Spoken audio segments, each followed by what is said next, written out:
eyes. I went to bed asleep with my f***ing eyes open. That's how locked in I am.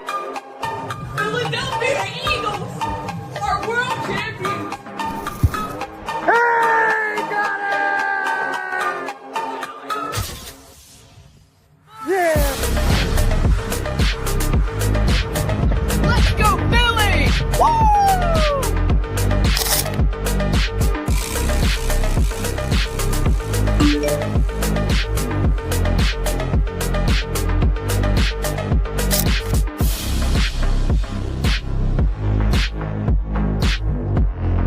KJ and I out here. You are now listening to the Appreciate Your Input podcast with host Dalton Holland. A proud 302 Birds podcast experience. Now let's take it to the show. What is going on, everybody? Happy Sunday night. Welcome to another episode, of course, of the Appreciate Your Input podcast sponsored by Nick's Pizza. It is great to be back with you guys. Another weekend recapping everything in Philly sports. The Masters are going on right now. We're going to be talking about some Eagles draft rumors. Up here, I even had the debate for one of the shows tonight. And no, that's not the official spin. Don't worry, that was weak. I'm going to have to give it another one later in the show. But what's the most masculine thing you can do? I was cutting my grass today and it came to me. I was sitting there. I was like, what is the most masculine thing someone can do? I don't know. We're going to talk about it later in the show. We're going to talk about the Phillies on a roll and whether or not Taijuan Walker might be the answer. We're going to talk about the LA Rams. Wait, this is everything from last week. I apologize. Hold on. Give me a minute. Let me get everything loaded up. It's been one of those weeks. But yeah, Taijuan Walker, we're going to talk about here in a second. That's actually like one of my main topics. I don't know why I don't just kick it off with that. I personally, so far, am very happy with the way that he has played. I think he's shown up. He's delivered. He's gotten 2 wins. One of the games, the last game, I guess, was a little bit close for comfort. I get that. I hear that. I understand that. But at the end of the day, the dude's job is to win baseball games, and he's done just that. I think, obviously, the way that it started out was a little bit shaky. Some of us weren't happy with it. But he has really bounced back beautifully, and I am very happy with the way that Taijuan Walker has demonstrated himself as a Philadelphia Philly. Honestly, at this point, I think it's safe to say that they should ride with him. I mean, that's one of those things where you got to ride that pony until the brakes fall off. And right now, that pony has proven he's consistent, he's a great ball player, and he hasn't let last season get in his head. We were so upset with the way that Taijuan Walker developed as Phillies fans, just knowing what he was as a New York Met, that he was capable of more. And it felt like it was always there. We just couldn't get it to come out, which is even more frustrating as a Philly fan because I know we're used to that feeling. But now he's in a rhythm. And that's part of the sport of baseball too. I'm not the biggest baseball fan in the world, but one thing I've learned a lot about baseball is sometimes it isn't about certain play. It's about rhythm. It's certainly getting in a momentum. And he's been in a momentum. So I think with the Philadelphia Phillies, they got to ride it until the brakes fall off. I'm really, really proud of him. I'm proud of the way that he's playing. I think that he has definitely shown up. And honestly, I think for the Phillies, he could be a good solution going into the playoffs. Now, I don't know how far or deep I'm ready to say he could go into the playoffs for us, but they're going to definitely keep to utilize him. I just hope that he's the same player in the playoffs that he was in the regular season. Sorry, still got this Pepsi here from Taco Bell. But yeah, Taijuan Walker overall has nothing but my respect. The way that he's bounced back, the way that he's demonstrated just adversity, he's shown up, and that's not always easy to do in this city. We are a tough sports city to play for, and he has played very well. I'm really, really happy with Taijuan Walker, and I think that he will stick around. This success will continue.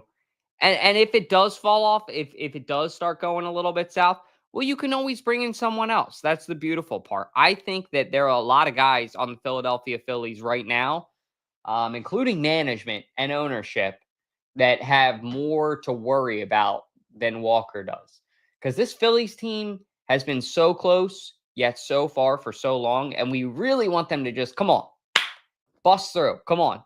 They're like mining, right? They're getting right there. The diamond's right there, and they can't get it. But I really do think that the Phillies will get it soon. So stay tuned. That's my little rant on Taijuan Walker and the Philadelphia Phillies.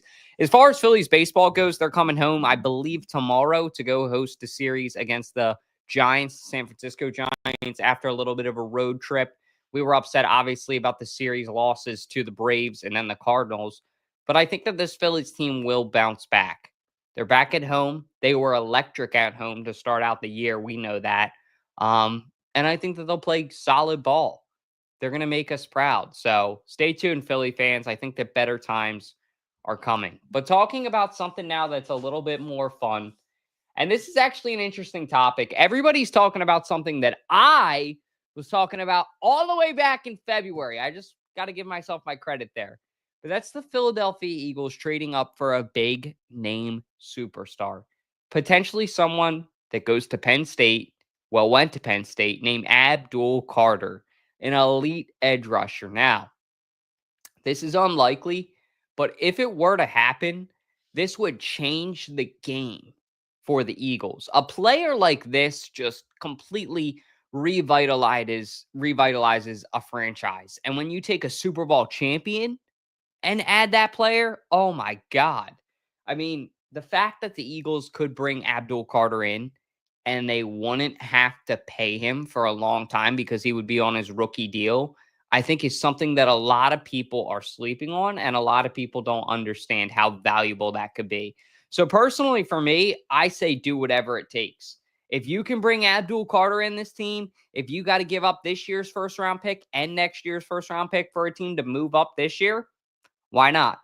Because you just got to go for it all this year and then the following year. Put all your chips in each year. This year, put everything in you can afford to put in. If you win the Super Bowl next year, guess what? That's awesome. Do the same thing the following year and do it until the wheels fall off. That's what the New England Patriots have done. That's what the Kansas City Chiefs have done, and their dynasty's over. Me and Mac called that on the steps, the Rocky steps before that was over. We said, hey, the dynasty's done. It's over. Now it's our turn. It's got to be a dynasty. You got to finish the job. It's like Kobe said, too. Job ain't done. They've only won one Super Bowl right now, this group. They are capable of winning more. And I think if they go out and get a player like Abdul Carter, woo, get ready, Philadelphia, because you're going to see not one more, but two more Super Bowl trophies at minimum. I think this guy's going to be a stud. So stay tuned. But to talk about Abdul Carter, I brought two of the best Penn State fans I know with KJ McCoy and my guy, Mikey D. Do you guys think that there's any legitimacy to this rumor? I'll start with Mac. No. And I mean, I was talking about it recently. We talked about it on Sippin' Sports. I know there's a lot of talks about it, but I don't think it's actually going to happen. I think Howie's going to make a move, but I just don't see it actually being the Abdul Carter move. I think he has something other than the Abdul Carter move up his sleeve. As much as we would love the Abdul Carter, I mean, he's a beast. And I mean, that would be insane to have him come back home and hometown kid like him. I mean, to play for the Eagles, I mean, that's his dream. But yeah, I just don't see it actually happening.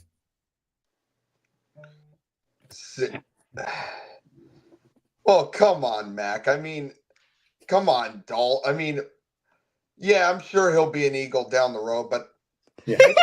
I think we all know where he's going first. Yep. And then he'll become an Eagle. And then he'll make you cry when he comes back home. Yep, because that's where all the Giants go. Just ask Saquon Barkley and Azeez Ojulari. And Adoree Jackson. Wait, Adoree Jackson's on the Eagles now? Yep. Oh, yeah. Wait. Shit, he is. Yep. But I can't really see the Eagles trading up for anybody, really. I mean, I wouldn't know. They aren't my team. I'm picking third, so I don't think I'm in the running to get Cam Ward, but I'm either gonna. Chances are my team, the Giants, is either gonna get Shador, Travis Hunter, or the aforementioned Abdul Carter. So I don't. Who do you want? I don't. I don't really want Shador. I don't want Shador. Travis Hunter would be a stud, I think, for the Giants. A nice two-way player, kind of like Shohei Ohtani, who I wish was in New York with the Yankees. He should be. But Abdul Carter, I think, would help out our defense nicely, if you had asked me. So I'm basically stuck between Travis Hunter and Abdul Carter. And if the Giants don't draft one of them, will we get a good reaction from you, Mike? Or how will you feel? Will you be upset with this franchise or annoyed? Or yeah, I can already tell. Yeah, he will. Let's just say you might see that on draft night right here on 302 Birds. So Yeah, the draft show. you're Stay gonna find out soon enough. I'm kind of nervous because I'll say this. If the Giants take Abdul Carter, it's going to be like a player like Jaden Daniels. I'm talking about a player earlier that revitalizes a franchise, right? A guy that brings out the best in a team and the players around him. That's not easy to find. We all know that, right? Jaden Daniels, as an LSU fan, I knew that. I did not think he was going to be that good in the NFL. And he proved me wrong. I think he proved a lot of people wrong because he did the impossible. He took the Washington Commanders, who didn't even know what name they wanted a couple years ago, and made them relevant again, which is insane.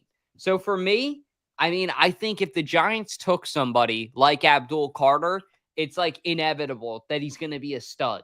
Travis Hunter, I'm 50-50 on. I think he's either going to be really good or really bad, depending on the team. You know who I really want you guys to take? The guy that you don't want you guys to take, Shador Sanders. I think he has no accountability. I think he's not the best teammate.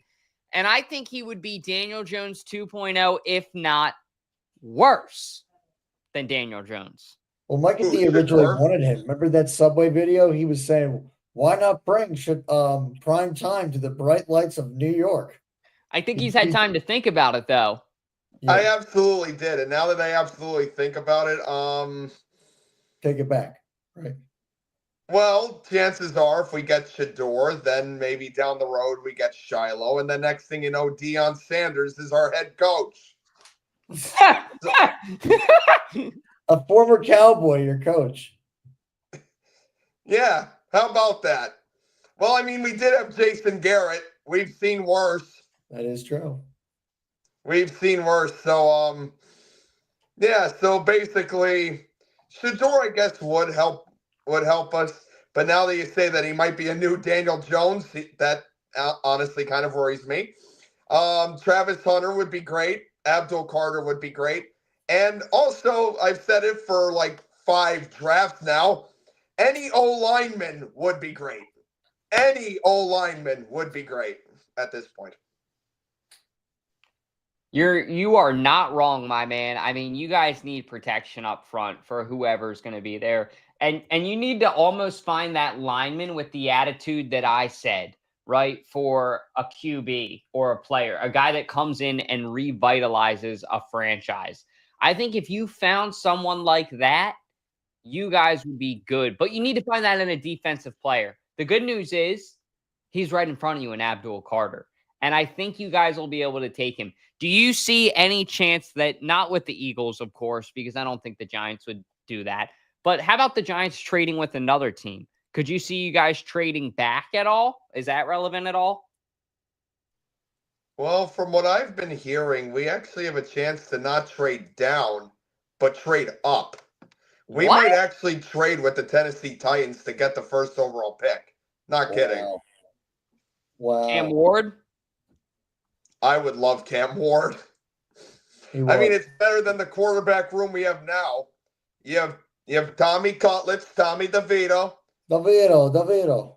Jameis Winston, who I love. He's so funny, especially at the Super Bowl with Fox. You Eagles fans know. And then, of course, you have Dangerous. You have Russell Wilson, Giants country, let's ride. Mr. Unlimited. Giants country, let's ride. Let's ride. Giants country, let's die. So, Mike, here's a question for you. One more question about the Giants, because I can't waste too much breath on this team. And if a green room and a green podcast, but I'll ask you one more question about the Giants. At the end of the year, or the beginning of the year, I should say, who will be the starting QB that the Philadelphia Eagles will face for the New York Giants? Probably Russell Wilson. You say that with no confidence. Because he's so old and washed up. Look what he did in Denver and Pittsburgh. That's fair. That's fair. I get it. I get it. I mean, and yet Justin Fields is with the other New York team, so go figure. Yeah, true. Which we thought he would be with the Steelers still, but he's not. Steelers still don't even have a quarterback. Don't take Rodgers. And the one thing I can say is at least we'll be able to be there to witness when the Giants get their ass kicked again by the Philadelphia Eagles and Saquon Barkley for the second year in a row when we go up there for our trip again. So stay tuned for that. But in all seriousness, all jokes aside, it is always great seeing you up there, Mike. And maybe we'll convince Jack's family to make that dessert again that they made. That was really good with the Cinnamon Toast Crunch. It was a fun day overall. But I'll say this. Quick little mocker for the first 3 rounds. If the Eagles could take someone and trade up, that's what I would really want. Malachi Starks would also be a player that I think would be really good. They could use some safety help. I would be down for an edge, or I'd like some sort of safety. If they can get an edge or a safety, that would be great. Then second round, if they could take Jack Sawyer from Ohio State, I know Matt Bear is going to be bricked up. Ohio State. You know what I mean? Just because I mentioned them. Seriously, ooh, he's a beast. Jack Sawyer would be a great player for Philadelphia, and I think he's got a great attitude. And then last but not least, I saw this one online, Noel Williams from Cal. They could use some cornerback depth, and if they can bring someone in that can kind of just fill the role, I think Kelee Ringo is going to be the main guy. But when I say fill the role, I mean fill the role that Kelee Ringo had last year and the year before as kind of that depth guy, the guy that can play special teams, the guy that can come in on, second or third down when you need him to, just because other players get tired. That would be awesome. So I hopefully think that I would like to see edge or end. I wouldn't be upset with the offensive lineman, but I really want to see edge or end. And then probably a secondary player, whether primarily I'd like a safety, if not a corner. But the trading up rumors, I think that the Eagles could still trade up. It's just how far will they trade up? I could see them trading up maybe to like 21, 22. I could also see them trading up with the dumbass Saints. I said that on Sippin' Sports on Friday night when we recorded it. I could see them trading pick 9 away with the Saints because that was kind of where they traded around last year or 2 years ago when they got Jalen Carter, sorry. And I could see them trading up for another. I don't think Abdul will still be there at 9, but if there's another player that Howie likes right there, who knows? But moving along now to our next topic. This is actually something that I wanted to talk about with both you guys. This is what the world needed. The Minecraft. Chicken Jackie. Now, I haven't seen it yet. Wow. I'll say a couple of things. First off, it's awesome. I mean, this is what the world needed. This is peace. This Minecraft movie is the closest that we've had to world peace in a long time. So I think it's a great thing. It's bringing people together. I haven't even seen the movie yet. KJ, have you seen it? Yes, I saw it the first night. Oh, well, there you go. He went first night and got the chicken jockey popcorn thing and everything. No, I wish I had that because those things are selling for $200 on eBay. Wow. Yeah. So no joke. I wish I had that too now that you bring it up, but this is what the world needed. I just wanted to say this about it. First off, Jack Black.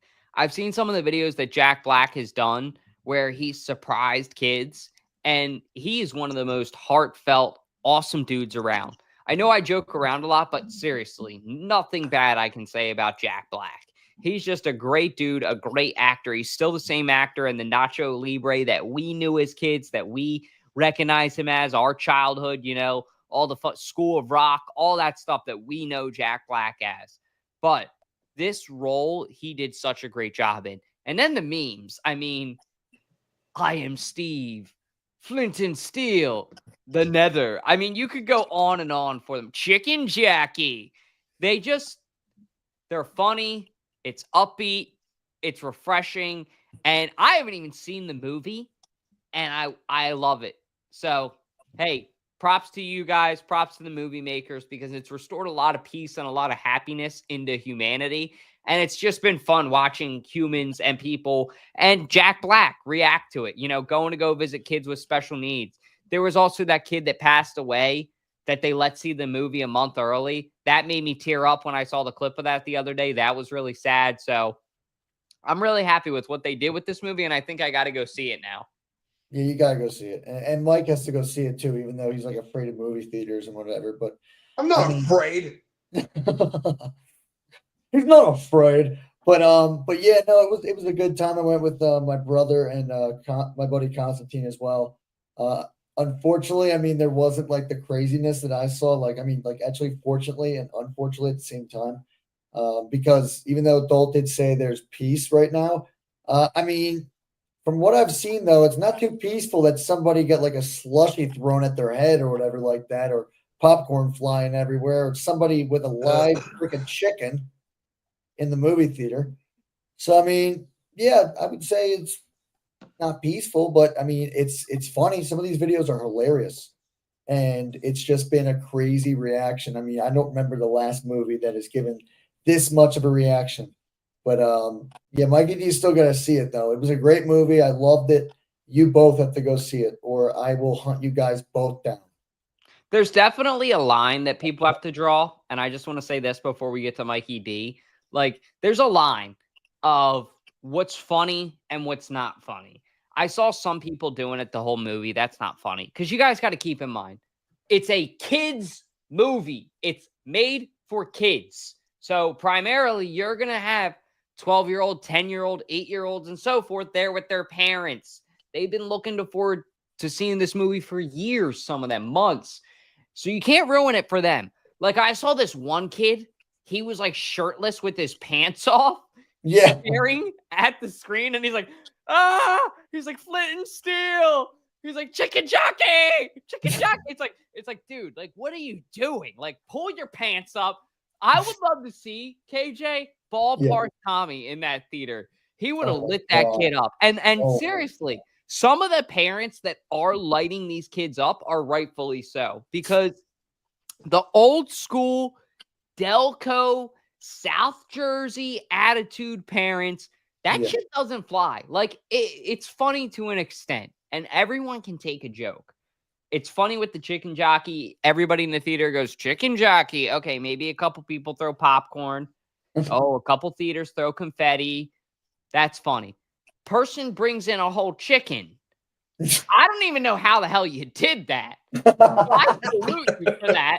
I hope that the chicken wasn't hurt. If the chicken wasn't hurt, I'm okay with it. It's funny because you got in the chicken. That's impressive in itself. That deserves a couple bonus points. As long as the chicken wasn't hurt. If the chicken was hurt, then I have an issue with it. Yeah, shame on you. Where I start to draw the line is when people are doing it the whole movie, and you saw the one mother turn around, and she's like, "Ayo, shut the hell up." And I forget what she said, but she basically told these kids behind her, like, "Hey, I'm not taking your shit. Shut the hell up. I'm trying to see this movie with my kids." And I get that, because you guys got to keep in mind too, there's little kids there. There's kids with special needs there. There's adults with special needs there. There's just people that want to enjoy the movie. Minecraft fans that are adults. So it's funny to an extent. But don't be the freaking fraternity. Like, there was a whole fraternity that went that apparently got kicked out and had taken it too far. I had also heard rumors that there were fireworks taken in one. I don't think that was true. I think that was a Photoshop one. I hope. If that's true, that's just not cool either, because that's just dangerous. What do you think, Mike? Yeah, I mean, I was gonna rant about this myself, but basically, Dalt, thank you for doing it for me, because it absolutely pisses me off. And the one guy who was like running around like in the movie theater, like with no pants and everything, yeah, have fun registering as a sex offender. But for me though, I've played Minecraft ever since I was in middle school, so chances are for me, I will see this movie, but chances are I'm gonna wait till Warner Brothers releases it on Max, which I think they should be soon. Like a lot of movie studios now do that. They release it on the streaming services while it's still in the theater. So chances are once it comes out on Max, I will watch it there. But for me, I've been, again, like I said, I've been playing Minecraft ever since I was in middle school. So to all these people who are like obsessing over this movie, saying like chicken jockey and all that, and Chicken Jackie. Chicken Jackie. the only thing I really have to say to them is, if you love this movie so much, play the game. Why don't you play the game? I mean, you'll get the same satisfaction, plus you can do whatever you want. You're not in the bounds of like a script or anything like that. So to anyone who loves this movie, which I'm sure there are, and I'm sure I'd love it too, just play the game. Play the game. You won't regret it. If you love the movie so much, play the game. It's like the great coach Herm Edwards said, you play to win the game. If you love the movie, play the game. He didn't say that. I'm saying that. But the thing is like with these high school kids who like who just went to see the movie just cuz and like don't know anything about Minecraft. Okay, let me ask you a few questions. Question 1, what's a creeper? I bet not a single person would be able to answer that. It's the thing that's green and blows up Yeah, when it's it goes. it's one of those boom, green things. I know that. boom. Correct. Don't got it right. But yeah, I mean, like it just pisses me off what these people are doing in the theaters. Like, I get it's Minecraft, like it's a big deal. Minecraft, the game itself, is a masterpiece. Which, by the way, Dalt, hear me out. 302 Birds Minecraft server. You will not Start regret it up. I'll figure out how to get on there, and I will definitely not build any dicks or anything on the server or anything, Mikey. I will definitely behave myself. No, I'm just kidding, obviously. What the? Well, I'm sure there will be a lot of. I'm sure. Well, you know, if you played Minecraft, especially if on a public server, the griefing that goes on, I think is what they would call it. But I just remember being like a kid and playing Minecraft and going through and being like, oh, okay, like, whoa. But there was some cool stuff, but also there was some griefing. But I promise, Mikey D, I will not grief the server or anything or build a Philadelphia Eagles logo over your house. Or you know what I'm going to build? That's we can do that. I'm going to build Saquon Barkley hurtling over your house. Oh, man. That would be if we're doing this in survival mode, that would be a little tough to do. You'd have to do it in creative, but I'm sure. Oh, I would do it in survival. I would go mine every single resource I needed to do that. Yeah, so I'm sure on a 302 server, you would have like Philly references. Like there'd be green somewhere for the Eagles, red for the Phillies, blue for the 76ers, orange for the Flyers, and so on. But yeah, I mean, but like I said, the game is an absolute masterpiece. I've been playing it since I was in middle school. I've still been playing it. I'm still playing it today. I used to watch Minecraft YouTubers like Dan TDM, not really Technoblade, but both of them were mentioned in the movie. But PewDiePie. I don't know if he played Minecraft, did he? Yeah, I don't think he played Minecraft. I He think might he have, might like, later I on, think though, I like- watched his Minecraft videos. Maybe. Let me look it up. Yeah, You're good. he might have. PewDiePie might have played Minecraft.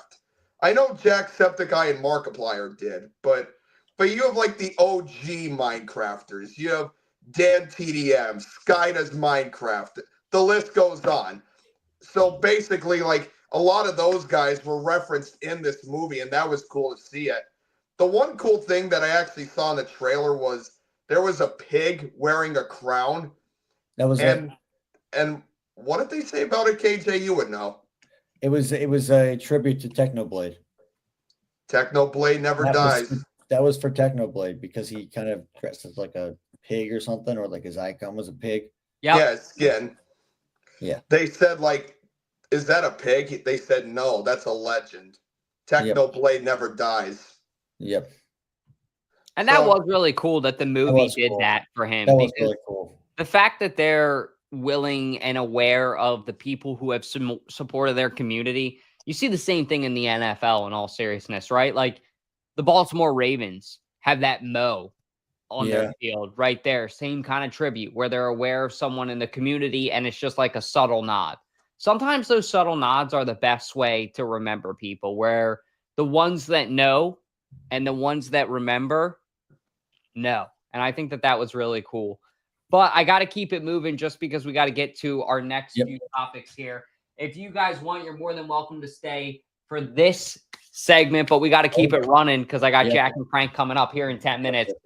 Best sandwich of all time. Now, I know KJ, McCoy, and I are inclined to say the Philadelphia cheesesteak, or as Broad says that I should say, being from the Philly area, a steak, as he would say. Shout out to Broad if he's watching. Or Philadelphia.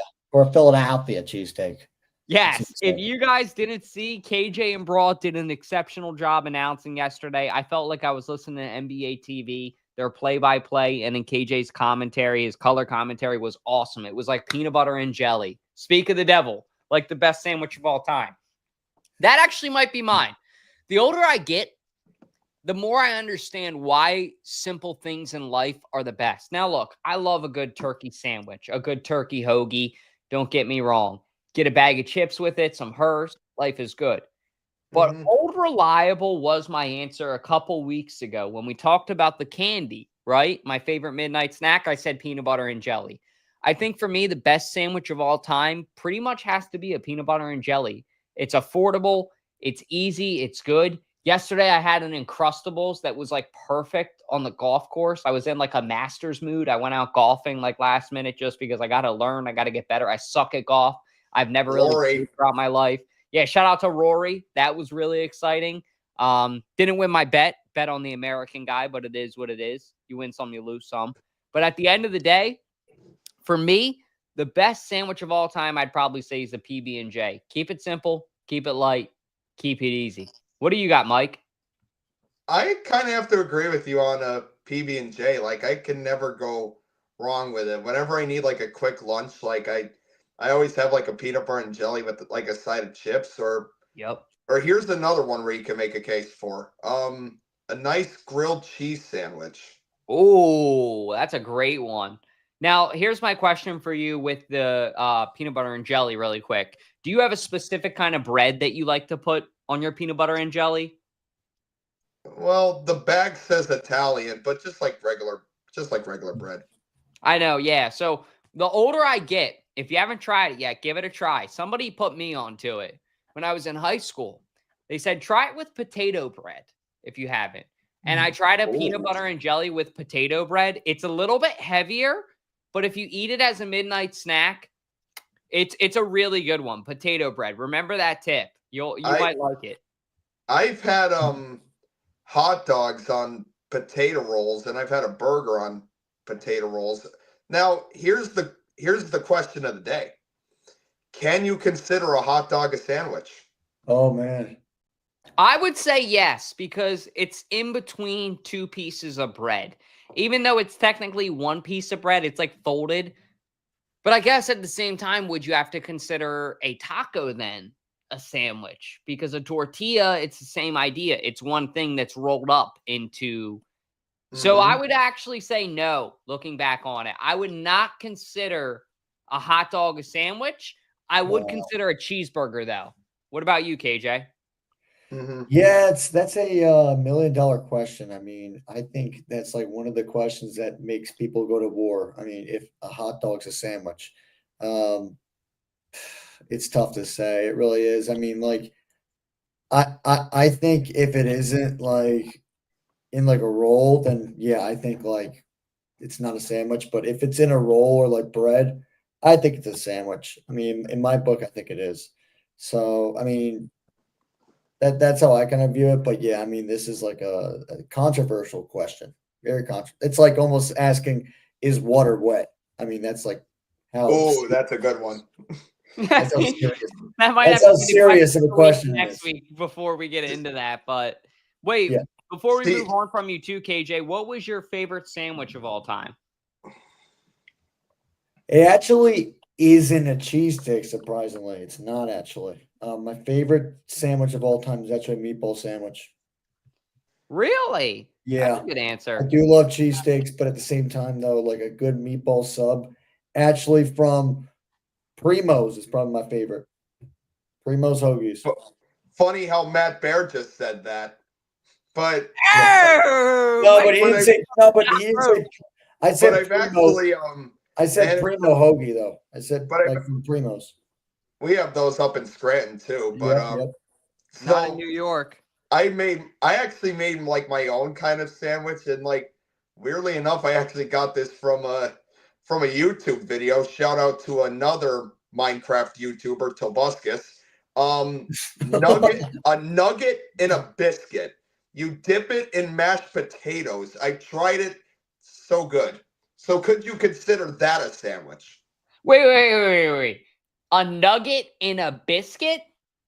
You take like a chicken nugget or a chicken cutlet. You put it in between a biscuit, and then you dip that in mashed potatoes. Dude, you put a little bit of gravy and butter on that. Have a good day. I'm in. Yeah. Like, this is You had me at biscuit. I'm in. I love biscuits. Right? I think breakfast biscuits are one of the most slept on sandwiches. You like get a good piece of chicken on there with some cheese. I love Chick-fil-A's breakfast biscuits. The problem is, like, they make my stomach upset, is the nice way I'll put it. Ooh. So hopefully that changes because they are delicious. One of my, like, a good soft biscuit. You can ask KJ, same thing. My favorite breakfast of all time, I bring it to tailgates a lot. McDonald's bacon, egg, and cheese on a biscuit. If Now we're talking. you know Now I'm we're rocking talking, out boy. with that. There you go. That's Mikey D's go-to. But- That's his go-to. But I knew I loved you, Mike. you know it, brother. But here's the thing, though. There's one thing I do have to say, though, that a lot of people, especially like younger viewers of this show, will hate me for. But I'm going to say it. I think Chick-fil-A is overrated.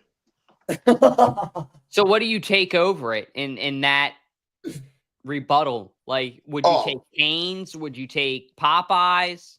Oh, my God. Dude, I already know what the answer is.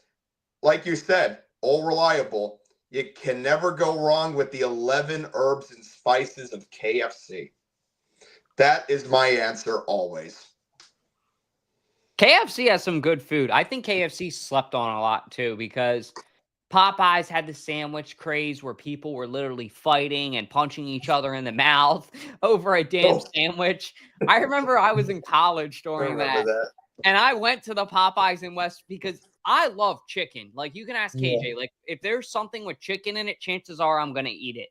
Whether it's tenders, a sandwich, a taco, like, if it has chicken, I'll try it.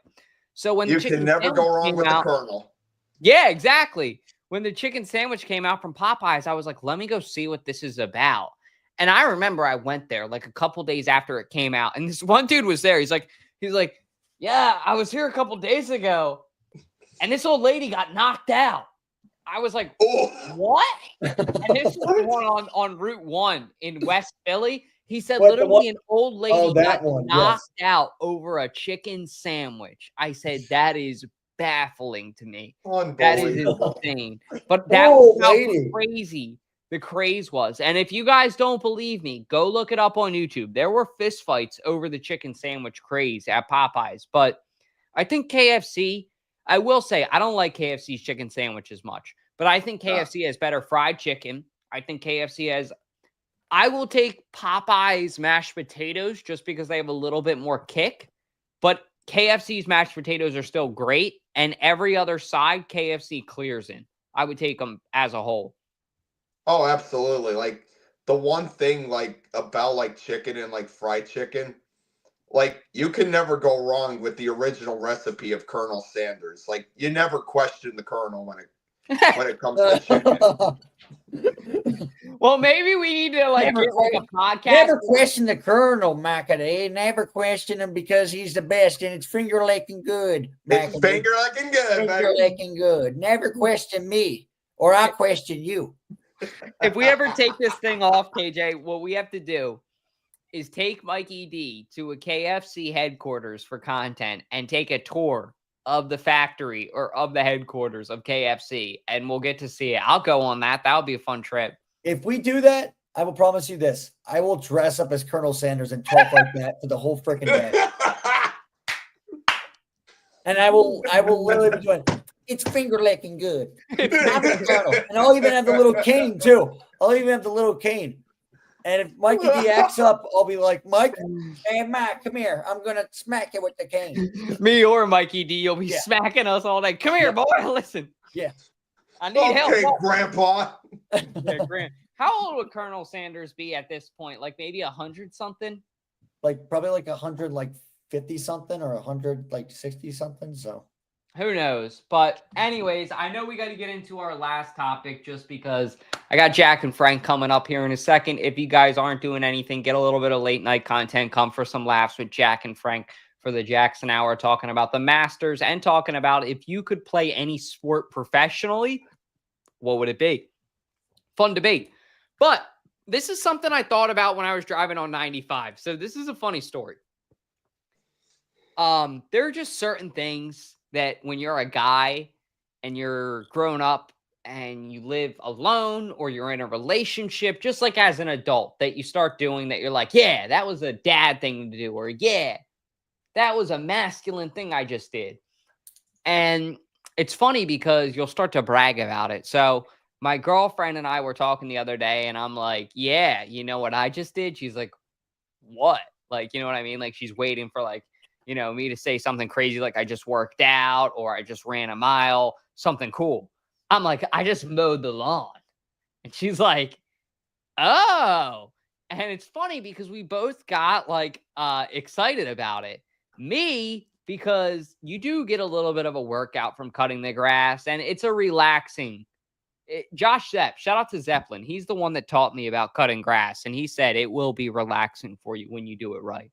Throw in the AirPods, turn on some Morgan Wallen, cut the grass. I got an old push mower. It doesn't take me that long, maybe about an hour. The first cut of the season sometimes does because the grass gets a little bit longer, but once you maintain it, you're good. So it's to the point now of where it's good. So I get kind of that dopamine after where I'm like, wow, the yard looks great. I just did that. Same thing with the girlfriend or the lady. Happy wife, happy life, gentlemen. So she gets to look at the yard. She's excited because now the dogs have a place to run around where they're not dragging in a ton of mud because they have a freaking jungle out there when you have French bulldogs and the grass is up to their head. So it has worked out, but it's funny because I was sitting there cutting the grass the other day. I'm like, man, I look so handsome cutting this grass right now. I bet. Like I was like, I bet like if Alyssa's checking me out, I bet she thinks I look so handsome right now. Because you get that feeling of like, wow, I'm doing a masculine thing. I'm helping out my family. And it made me think, what is the most masculine thing one can do? So I compiled a list that I'm going to spin this wheel and we're going to see which one it lands on. But some of the things are cutting grass, fishing, taking out the trash, or killing bugs. If your girlfriend asks you, that's always one that makes you proud. Drinking beer was a funny one. I think that's one our whole lives that you see like a grandpa or an older member, somebody who is 21 plus, obviously drink beer. Some of us are 21 plus and still can't drink beer. Me, I don't like the taste of it. So I will say it's a very masculine thing to do. Card collecting. I think card collecting is a very masculine thing you can do. Bench pressing, grilling, fishing. And last but not least, the guy who's here, who can speak on it more than any of us. Growing a mustache is a very masculine thing to do. I mean, Matt, what would you say me and Mikey D have something in common. We actually have a photo that we both took at a casino up near Mikey D, and we both did this because we were like, we both got pretty good stashes. So that's a good thing. Yep, I knew he was going to show it at Mohegan Sun Casino. We'll bring you there, Dalt. Yep, the casino. So. But yeah, no, I mean, having a mustache is awesome. I mean, I don't really want to shave it. Sometimes when I shave it, honestly, it grows back in like a week. So, I mean, that's just how it kind of works out with me. So, I don't know. But it is a masculine thing. I would probably say that probably is my number one masculine thing.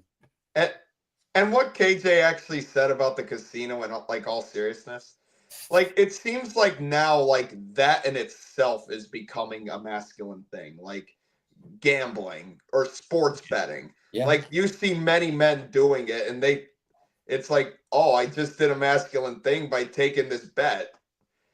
I mean, am I wrong?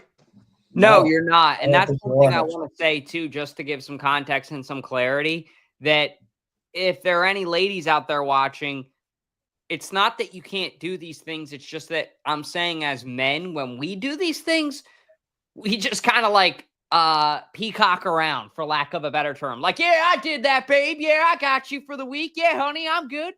Your man did that. Like you do like your honeydew chores or something. You know, your girlfriend asked you 6, 10 a year ago, months ago. Hey, can you fix that doorknob right there? You finally do it after 6, 9, 10 months. Yeah, I did that. You know, I'm the man of the house. I got your back, babe. Like it's that kind of thing. So once again, to give context to the ladies out there watching, it's not that you can't do the stuff. It's just I'm saying as men, these are the things that we peacock around when we do.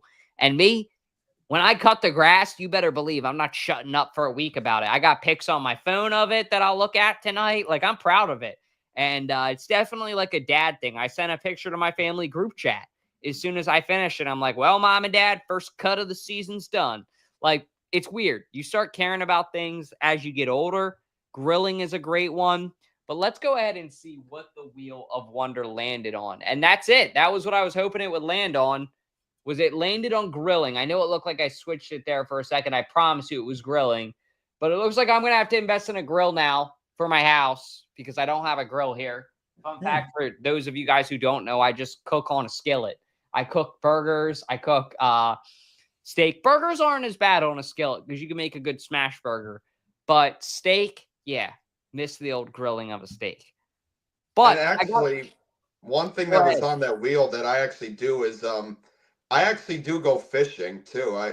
My dad actually has a boat. We keep it outside here like during the spring and summer. So but I mean, yeah, like that's something you could do. Like I fish a lot at like a local lake up here, and like I said, gambling, growing a mustache, like there's just so many things that could be like masculine. But I think the one thing that like is underrated.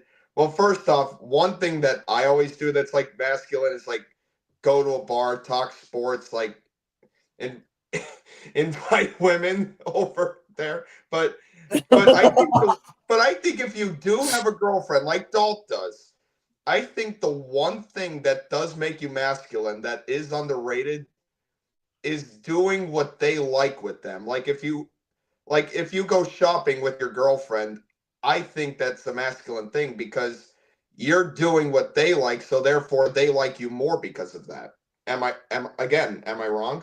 I don't know actually about that. That's an interesting point though. I mean, Dalt would know better. It depends on the activity, I'll say. Because like last night, and I know I got to keep it a little bit shorter because I got Jack and Frank texting me. They're like, hey, we want to do our show. I'm like, all right. The Jackson Hour. The Jackson Hour. Maybe we'll crash it. Us three can go crash it. But who knows? Crash it.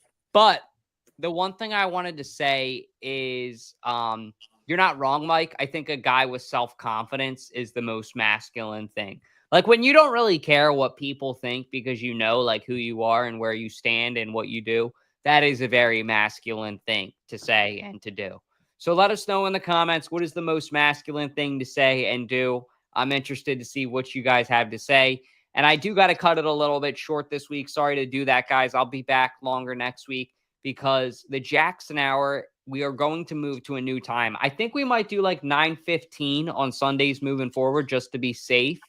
But I did get a little bit of a later start just because the Sixers postgame show, and shout out to Mac. I know it was the last one of the year, so there was a lot of things he wanted to say and get off his chest too before we go into the long, painful, cold off season of being a Sixers fan. But that's all we got for you on Appreciate Your Input. I want to give a huge thank you to our sponsor, Nick's Pizza, for sponsoring this show, sponsoring these segments tonight. And if you guys are not doing anything this Wednesday night, please come out to Klondike Kate's on the heart of Main Street for our 3rd annual celebrity guest bartender fundraiser, raising money for the Philadelphia Eagles Autism Challenge. But my name's Dalton Holland. Thank you guys for watching, and I appreciate your input.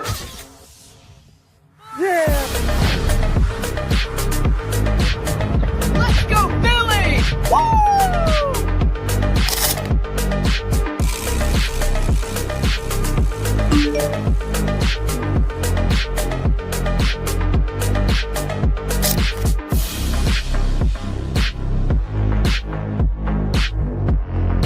KJ and I out here.